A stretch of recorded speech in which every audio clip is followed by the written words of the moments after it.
बैठ जाओ, बैठ जाओ, बैठ जाओ।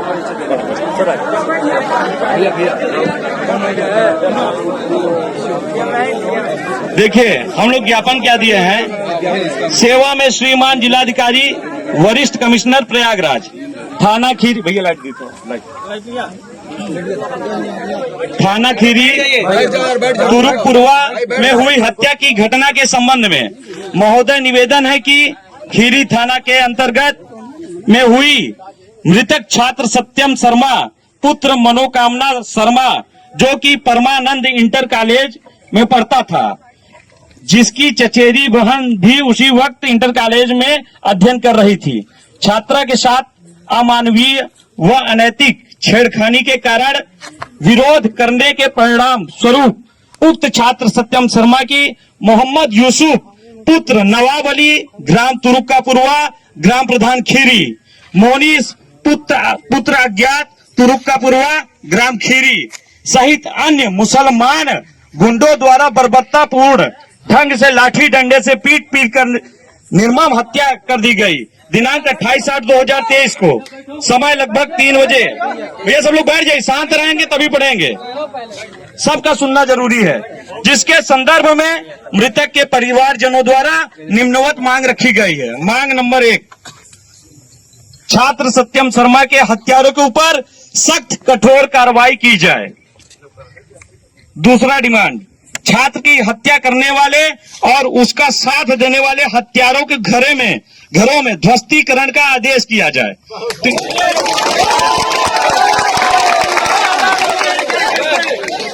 तीसरी मांग, शांत रहिए, सब लोग शांत रहिए। तीसरी मांग, छात्र सत्यम शर्मा की हत्या में ललकारने व हत्या के लिए उकसाने वाले मोहम्मद यूसुफ पुत्र नवाब अली ग्राम प्रधान खीरी को रासुका के तहत कठोर कार्रवाई की जाए, उसके घर को भी ध्वस्तीकरण किया जाए। चौथी मांग, मृतक छात्र सत्यम शर्मा के परिवार को कम से कम 20 लाख की आर्थिक सहायता राशि शासन द्वारा प्रदान की जाएगी। तीसरी मांग, मृतक छात्र मृतक छात्र सत्यम शर्मा के परिवार में आजीविका हेतु शासन द्वारा नौकरी दी जाए। छठवीं मांग, मृतक के परिवार को शासन द्वारा एक आवास दिया जाए। उक्त सभी विषयों को हल करने के लिए शासन प्रशासन को बजरंग दल, विश्व हिंदू परिषद, संपूर्ण हिंदू समाज की तरफ से एवं हिंदू समाज द्वारा 48 घंटे का समय दिया जाता है। अन्यथा मांगे नहीं मानने पर हिंदू समाज महापंचायत बैठाएगी और महापंचायत बैठा के यहीं पर निर्णय करेगी। ये सारी मांगे जिलाधिकारी महोदय, कमिश्नर महोदय के सामने रखी गई है। अब आगे आप लोग अपना वक्तव्य देंगे। बताओ क्या गड़बड़ी हो। डीएम साहब बोल दें तो ये शांत रहिए। जो आपकी एफआईआर हुई है, इस एफआईआर में जो नामजद थे अन्य अभियुक्त थे, उन सबकी गिरफ्तारी कर ली गई है। ठीक है, वो सब गिरफ्तार हो गए हैं, उनके फोटो सारे परिवार को सबको दिखा दिए गए हैं। इसके अलावा जो सख्त कार्रवाई, कठोरतम कार्रवाई है वो इनके ऊपर की जाएगी, जैसे इसमें कहा गया है। यथा आवश्यकता इसमें आगे एनएसए और सारी चीजों की कार्रवाई होगी। इसके अलावा शांत रहो भैया, शांत रहो, सुन लीजिए उसके बाद बोलिएगा। इसके अलावा विवेचना जो है वो जिस पे विश्वास था परिवार को, जिन दरोगा जी पे, वही विवेचना कर रहे हैं जिन पे उनको विश्वास था, जिन पे उन्होंने विश्वास जताया अपना परिवार ने। जिन पुलिस कर्मियों को लेके यहाँ की जनता को या यहाँ के पब्लिक को शिकायत थी, उन पुलिस कर्मियों पे सस्पेंशन की, निलंबन की कार्रवाई की गई है।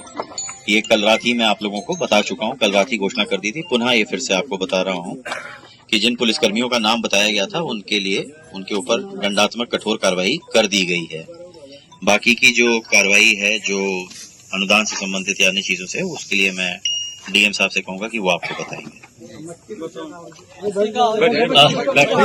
बैठ जाओ। कल शाम को हमारी बात हुई थी और शाम की बात में जो चीजें सामने आई थी, आपका सबसे पहला था कि अभियुक्तों की गिरफ्तारी। उसके 1 घंटे के अंदर हम लोगों ने अभियुक्तों की गिरफ्तारी कर लिया था और आप सबको उसका मैसेज भी करा दिया था कि अभियुक्तों की गिरफ्तारी कर लिया है। बाकी जो सर ने बताया कि हम लोगों ने विवेचना बिल्कुल जो निष्पक्ष हैं, एनर्जेटिक ऊर्जावान हमारे अधिकारी हैं, इंस्पेक्टर, उनको दिया है।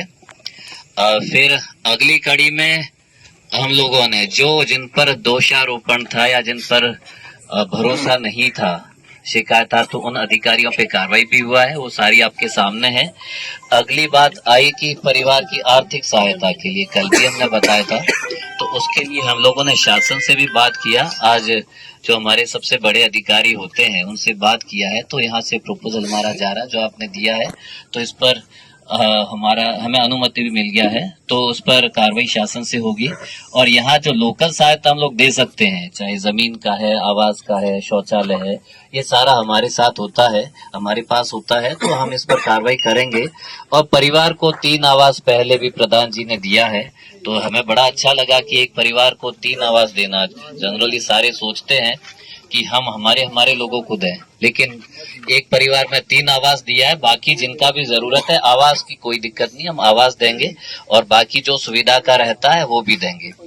इनका और इनके भाई का भी था कि साहब हमें असला हो जाए ताकि हम सुरक्षा भी कर सके और गार्ड का भी हम